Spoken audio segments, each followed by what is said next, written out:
बिस्मिल्लाहिर्रहमानिर्रहीम।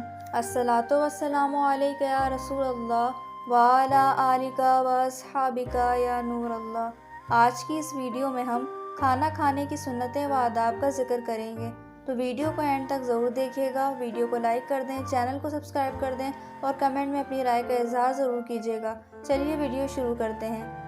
खाना अल्लाह ताला की बहुत लजीज नेमत है। अगर सुन्नत अहमद मुज्तबा सल्लल्लाहु अलैहि वसल्लम के मुताबिक खाना खाया जाए तो हमें पेट भरने के साथ साथ सवाब भी हासिल होगा। इसलिए हमें चाहिए कि सुन्नत के मुताबिक खाना खाने की आदत डालें। खाना खाने की कुछ सुन्नतें और आदाब ये हैं।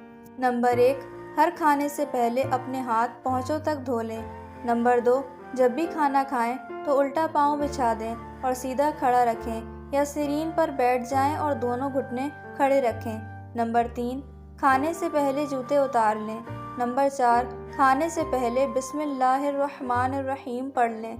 नंबर 5, अगर खाने के शुरू में बिस्मिल्लाह पढ़ना भूल जाएं तो याद आने पर बिस्मिल्लाहि अव्वलहु व आखिरहु पढ़ लें।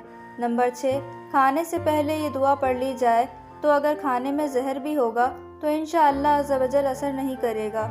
बिस्मिल्लाहिल्लज़ी ला यदुर्रु मास्मिही शैय्उन फिल अर्दी वला फिस समाई या हय्यु या क़य्यूम, यानी अल्लाह के नाम से शुरू करता हूँ जिसके नाम की बरकत से ज़मीन व आसमान की कोई चीज़ नुकसान नहीं पहुँचा सकती, ए हमेशा से ज़िंदा कायम रहने वाले। नंबर 7, सीधे हाथ से खाएं। नंबर 8, अपने सामने से खाएं। नंबर 9, खाने में किसी किस्म का ऐब ना लगाएं, मसलन ये ना कहें कि मज़ेदार नहीं, कच्चा रह गया, फीका रह गया, क्योंकि खाने में ऐब निकालना मकरूह व खिलाफ सुन्नत है। बल्कि जी चाहे तो खाएं वरना हाथ रोक लें। वीडियो देखने का शुक्रिया।